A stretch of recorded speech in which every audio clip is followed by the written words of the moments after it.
Broadcasting from the Hip Hop Weekly studios, I'd like to welcome you to another episode of Civic Cipher, where our mission is to foster allyship, empathy, and understanding. I'm your host, Ramses Ja. He is Ramses Ja. I am Q Ward. You are tuned into Civic Cipher. Indeed you are. And in today's episode, we have more than a treat for you. We are once again joined by a good friend of the show and a hero, shero of ours, the one and only Dianne Post, who is an activist and a lawyer and the curator of the action alerts that are responsible for circulating legislative information to constituents and voters, and just a joy and a pleasure to be around. So welcome back to the show. Well, thank you very much. That was quite an introduction. Sure.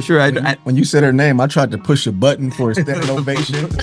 for the air horns. Yeah, like I needed to be celebratory when you said her name. Yeah. So, obviously there's a lot that we're going to talk about today, but since the last time you've been up here, which to be honest, I looked and it's been almost a couple of years. It's been too long. Mm-hmm. It's been a couple of years. Yeah. But since then, the show has grown, but the world has changed. And this conversation we're about to have is long overdue, and I fear it will be too short. But I'm really excited to talk with you. We're going to be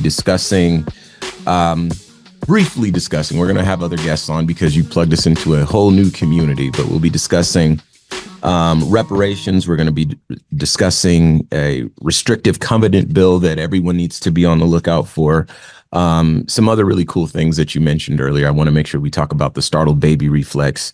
We're also going to be talking about some of the attacks on affirmative action, the attacks on DEI, and of course, what we can do to pull some power back from our local elected officials. So stay tuned for that and so much more. But first and foremost, like we always do at this time, let's discuss some ebony excellence. Shall we? We shall. So today's ebony excellence. Actually, you want to hit this one? Sure. Go ahead. Today's Ebony Excellence, sponsored by Actively Black. There is greatness in our DNA. Visit activelyblack.com. This comes from Gistril.com. Nigerian man Tunde Onakoye plays chess with 10 opponents at the same time in Germany. He wins every match. The founder of Chess in Slums, Tunde Onakoye, made his country proud following his challenge with 10 players simultaneously in Germany, and he managed to win every match. During a recent conference in Germany, the chess master participated in a competitive event where he faced off against 10 opponents simultaneously. Engaging in a dynamic chess match, he moved around against each of the players for about 2 hours and effortlessly won against all of his opponents. Tunde, whose intent was to raise funds for 100 children in his foundation, made his people proud as he shared his victory on the X platform after the intense competition. Quote, "On day 2 of the DLD conference, I played a simultaneous chess match against 10 opponents at once. After an almost 2-hour battle of wits, I managed to win all the games. The chess exhibition helped us raise enough money to support the education of 100 children in our academy," end quote, he wrote. Wow, I don't know if I can beat 10 people at the same time at anything. So shout outs isn't enough. I wish I could crown this man myself. Something that's really cool about stories like these is we try to highlight ebony excellence in places where folks might not expect it, but there's the other side of this coin is that he's a do-gooder on the continent of Africa, indeed. And I think that that's fantastic. Now, let's get to the topic at hand. Dianne Post joins us in the studio. I just tried to push the standing ovation. Listen, man, we need air horns, man. It's time. It's going down. Okay, so a little bit of backstory. We bumped into each other. This might have been a week or two ago. Last Wednesday. Last Wednesday, okay, at the YWCA. It was an event, a community event, right? Celebrating some really powerful women in the community. Leaders, yes. Leaders, exactly. And we started having a conversation, and the conversation, effectually what we were discussing was, what are we talking about that has to do with environmental racism? What are we talking about that has to do with reparations? What are we, and if you know Dianne, and for those of you that are able to check out the press materials and everything for the show, you get a look at her. She's a woman who just her posture commands a certain respect from you. So it's very, very much, yes, ma'am. Yes, ma'am. I'll get right on that, that sort of thing. Right. But we, in short order, decided, you know what, we need to have you back up. We miss this energy. We need this energy. Our listeners need this energy. And we need to be, because the truth of the matter is that as a lawyer and as someone who's so active politically, you know things, you get it, insider information, and you just have a better understanding of the workings of government and how power is wielded than most folks. And we famously are, and I don't want to make us sound like just radio DJs, but we're DJs who felt like we needed to create a platform for people with voices such as yours. So what I want to do is start this conversation, and we'll just get some of your thoughts with a topic, and then we'll have a brief discussion about that. We'll move to the next one. So the first one is reparations. So when you hear the word reparations, where does your mind go?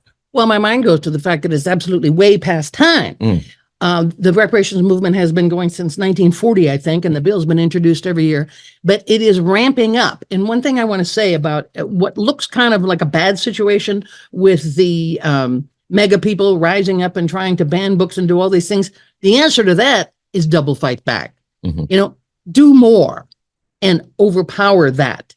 And that's really what's happening, I think, with the reparations movement nationwide. There's a couple of nationwide groups working on it, and we want to bring it here to Arizona, as we should bring it everywhere. Reparations have been paid already to the Japanese and to some of the Native American tribes. Why not the Blacks? So the newest tolls, we did a lot of research. I'm working with another woman there, and we're going to try to put together a conference here in Arizona to start the movement, to get it going here in Arizona, as with the national movement. And what we found out was that I forgot what I was saying. Well, listen, while you gather your thoughts, I do want to break this down a bit, because there's been a lot of pushback. What I was saying. Okay, the polls. The polls of the approving of it or not. Blacks have always approved of reparations from 40 acres and a mule. Whites have not, but the polls are changing. Especially after the George Floyd incident and all the uprising against the violence by the police, etc. The polls have really changed to whites being in favor of it, especially younger ones who don't have the, negative associations during the civil rights movement and all of that sort of thing, So as we become a newer nation with younger people who are taking the place of the old leaders, the mood is changing. That people are more whites even are in favor of reparations. Okay. So one of the things that I feel is really important when it comes to not just reparations, but really any form of restorative economic justice is understanding the counterpoints, because those are things that inevitably you will brush up against. Right. And that's really with anything politically speaking. Yes. But with this argument in particular, well, go ahead. Go ahead. Finish your thought. So with this argument in particular, there is so much on the other side of it that it feels like if you need to be informed and empowered to take on any sort of opposition, this is the one that you need to take the most serious. And so what I was going to say is that we shared, Q and I, we share in our group chat. Do you remember the video where they were talking about reparations, and there was, it might have been a Fox News piece or something like that, but there was a gentleman saying reparations is going to make everyone jealous of Black people. Yes, he was presenting as a case or a reason why we shouldn't do it. It's kind of like, I can't give this kid a popsicle because then I have to give all the kids a popsicle. Sure. That kind of elementary rhetoric used to manipulate a room. And when you have a room full of people who are already against it, that's a great place to start. Sure. So do me a favor, Q, go ahead and explain some of these lists that you put together here, because I think that this is fantastic. So, in legal matters, especially they're and not just legal, but policy, it helps when there's a precedent. We just so happen to have several. 1990, the USA granted reparations in the amount of $1.6 billion to Japanese Americans. Also in 1990, Austria, $25 million to Holocaust survivors. 1988, Canada, 250,000 square miles of land to Native Aboriginal communities, Indian and Eskimo. Also 1988, $230 million to Japanese Canadians. 1986, the USA, $32 million to the Ottawa of Michigan in the 1839 treaty. 1985, $31 million to the Chippewa of Wisconsin. Similar in 85, the USA, $12.3 million to the Seminoles of Florida. And I could go on. And you could go on. Exactly. Because you get to the bottom. Then the rest of these are the USA. There's another one from Germany, but most of these are from the USA. Yes, Paying sir. reparations. Do me a favor, read that last one. Well, I'm going to keep going. Go ahead. 1985, the USA, $105 million to the Sioux of South Dakota. Mhm. 1980, $81 million to the Klamaths of Oregon. 1971, $1 billion to Alaska Natives and 44 million acres of land. 1952, Germany, most famously, $822 million to Holocaust survivors. From 1865 to the present, the United States of America to the survivors of slavery and Jim Crow, $0. Zero. Exactly. So there's your case And precedent. 0 acres of land. Mhm. And there, that you mentioned the Jim Crow thing. This is one of the things that RJ, who I really would like to come on and talk about this Mhm. with you, had talked about the fact that this isn't just about slavery. Yeah. It's since slavery on, Mhm. the black codes, Jim Crow, de facto segregation, on and on and on, Redlining, up to yeah. today. Redlining, which I want to talk about with restrictive covenants, on up to today. That economic depression is still there. Mhm. And it gets to the point where you read all the other things we've done, and the Hawaiians are fighting for reparations and an apology as well, the Native Hawaiians. Mhm. And how can you justify these and then say, oh, but not black people? Mm. How is that possible? It's not possible with any kind of a logical brain. It's only possible behind racism. Mhm. Now, I know that we could keep talking about this, but I want to shift because there's a good point Segue. where we can hinge. Yes, segue. Exactly. Now, when you talk about certain things only being possible because of racism, one of the things that jumps out in my brain is environmental racism. It is only possible for this planet to be polluted if there's a group of people who have been subjugated and marginalized, who occupy a piece of land that you can use to put your dirty factories or dump your trash or otherwise disenfranchise this community so that your excess, the waste that is accumulated as a result of your excess, can land somewhere, right? And so these people have to be, again, politically disenfranchised, economically disenfranchised, and historically subjugated. In other words, historically, there is no framework for a governmental agency to care about them, right? So you sent me a case study in Arizona, but it is a textbook example. Nationwide, indeed, from a place called Randolph, Arizona, which I'll be honest, I live in Arizona with you and Q. Never heard of Randolph, Arizona, but give us a little bit of history about this, because I think that everyone would enjoy learning about this, but also can see a little bit of themselves and their communities in this story. Randolph, Arizona was founded in the 1920s by a guy who owned a railroad and thought he was going to make it the stopping point between Chicago and Los Angeles. Mhm. Didn't happen. But that is a cotton picking area, cotton growing area. Mhm. And they needed cotton pickers. Well, where did they get them? Mm. They got them from Oklahoma and Arkansas. Okay. And so they actually had labor contractors who went there and brought them back. When they came, some of them had money. They weren't all poor. Some of them had money and went to Coolidge, Arizona to buy a house, and they were not allowed. Mm. So they went out and they bought houses or land because there weren't any houses there, in what is now Randolph. Mhm. And they're still there today. And their 100th anniversary is next year, 2025. And it's a historically Black community. There are Gila River Indians. It's near the Gila River Indian Reservation. There's a lot of them living there as well, Mhm. and Hispanics. And so they became, over the years, surrounded, starting in the 1980s, with heavy industry. They are a unincorporated rural area, agricultural area. So they're in Pinell County. They are not in Coolidge. So they're a little rectangle, 8 by 5 blocks. Wow. If you can figure that out, 8 by 5 blocks. How about 150 people live there? Used to be about 800 people live there. Now it's really down to 150. And they started to ring them all around with heavy industry. Smells, pollution, noise, trucks, the whole thing, you know. They fought. For 50 years they've been fighting, and they lost time after time after time. So in 2021, Salt River Project tried to build, or put an application in to build, more than double their existing power plant that they have there. And so they fought, and this is how bad it is. You talk about reparations. They had never, in the 3 years that they owned that power plant, been owned about 19 years before by TransCanada. Well, they bought it in 3 years prior to that, and never once spoke to the Randolph residents. Never once did one thing for them, even though they said, we're good neighbors. We like to work with our neighbors. And I said in the trial, how many times had you actually talked to anybody from Randolph? 0. You heard that number, didn't you? 0. How much assistance did you offer Randolph? 0. 0. So during the trial, one of the guys from there came and he testified that they were protesting. And so Salt River Project came to them and said, well, we want to shut up your protest. Of course, they didn't say that, but that's what they meant, And they offered him, guess how much they offered him? Salt River Project is a $6 billion company. Per person? No. What they offered him? No. Or overall amount. $100,000.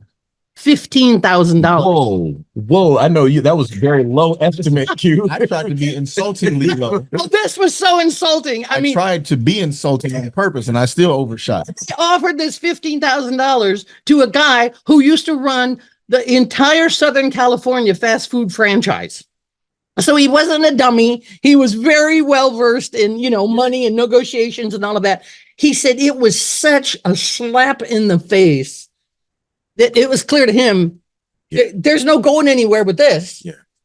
So the NAACP in Pinal County called up and said, Dianne, you got to get down there and testify at this, hearing.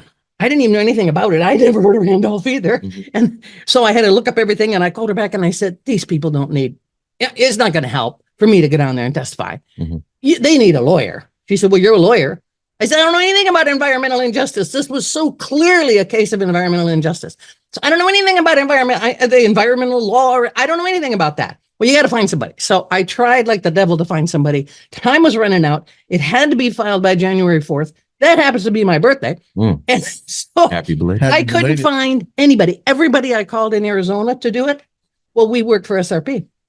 Whoa. Wow. So nobody could take the case. So I called nationally, the Louisiana Cancer Zone and all these other cases, Chicago, these places going around with environmental injustice. Nobody had time and everybody's busy. So I said, okay, I'll file the thing and then I'll find somebody. We're going on 3 years now and I'm still the attorney and the only one. So there we are. So the community testified at the administrative hearing, lost 7-2. So then we appealed to the Corporation Commission. Sierra Club was also in it with us and Western Resource. So there were 3 of us fighting Salt River Project. So then we appealed to the Corporation Commission, had a hearing at the Corporation Commission, won 4-1. We were hoping 3-2, but when we got 4-1, we almost fell off our chairs. Sure. So we're very happy to see that. So then Salt River Project, of course, wasn't going to take that land down. So then they appealed to the Superior Court, and we went to trial on that, and we won. Nice. So finally, they said uncle. Okay. Because they wanted that plant. So then we started a negotiation process, and we ended up with a little bit different monetary settlement. Okay. And the whole plant got moved. It got cut in half. So the pollution is lowered, and the sight line, it won't be such an eyesore because so it was moved away, blah, blah, blah. So different things happened, and different amount of money was offered in the next 20 years for the rebuilding of that community, scholarships, job development, community center, healthcare, transportation, the roads there were no roads. Everything was dirt paths. There were no roads or sidewalks or fire hydrants, no fire hydrants. If you have no fire hydrants, you can't get insurance on your home. If you can't get insurance on your home, you can't get a loan on your home now, can you? Or a mortgage or anything. Right. No new housing had been built in Randolph since 1979. Yeah. Well, listen, rarely do stories have happy endings on this show. So kudos to you and to indeed the entire team that helped to fight that fight. But And the people And the who people. need to be here and tell their story. Exactly. Indeed. But what I want to do is take a moment because I feel like it's important to illuminate exactly what environmental racism and environmental justice looks like. When we talk about healthcare outcomes for Black and brown people in this country, when we talk about economic empowerment for Black and brown people in this country, this example shows exactly how just where you live can affect those two things. Yep. Your zip code. Your zip code, the place that you were born into, the place where you're raised. You know, for a lot of people in this country, they have zero control over that. Yeah. That's just where they are. There is no mobility because of that. So it's not as simple as just move or just change your circumstances or whatever the bootstrap thing is. That physically is impossible. And it was a joke when it was first introduced into popular use in the. It was supposed to be a joke. It was a joke. It Yes. literally was a joke. It was a Literally joke in was. newspaper in the late 1800s, early 1900s, something like that. But before we wrap up this segment, I do want you to share just a quick fun fact where you were saying you were discussing these startle reflex, and we'll come back with the restrictive covenant bill. A study has been done, and I've got 2008, and they followed babies when they were very first born. They were babies. Mm-hmm. What was their startle reflex? And the startle reflex is how you respond to like a sudden noise or particularly a loud noise. Mm-hmm. You know how babies, they can jump and start screaming, or they can just lay there and look weird or whatever. Mm-hmm. So they measured these babies on how strong was their startle reflex. They followed these babies for 30 years. So they followed them to when they were 30 years old. And then they looked at their political opinions at that time. Mm-hmm. And what they found was the babies with the biggest startle reflex, who were just shocked and scared. That's what you are. You're scared when you're startled like that. Sure. Who were the most scared were the most conservative. Mm-hmm. They wanted nothing to change. They wanted nothing new. They wanted to stay in their little bubble. They didn't want anything different. Mm-hmm. So the babies who did not startle and were just curious were most liberal. Mm-hmm. They like new experiences, new people, new foods, new countries, new ideas. And the good news is that you could train the babies that were more easily startled. You can teach them. Teach them. That's You it. can teach them So that having something new is nothing to fear, but you have to teach them from when they're small. okay. Well, you know what? I like this. I'm going to look more into that study. And I felt like that was a nice, neat little fun fact. We are going to have to take a pause for the cause and do our housekeeping around here. But I definitely want to come back and discuss the restrictive covenant bill and how that might impact communities Nationwide. Nationwide, exactly. So stick around. We'll be back with more.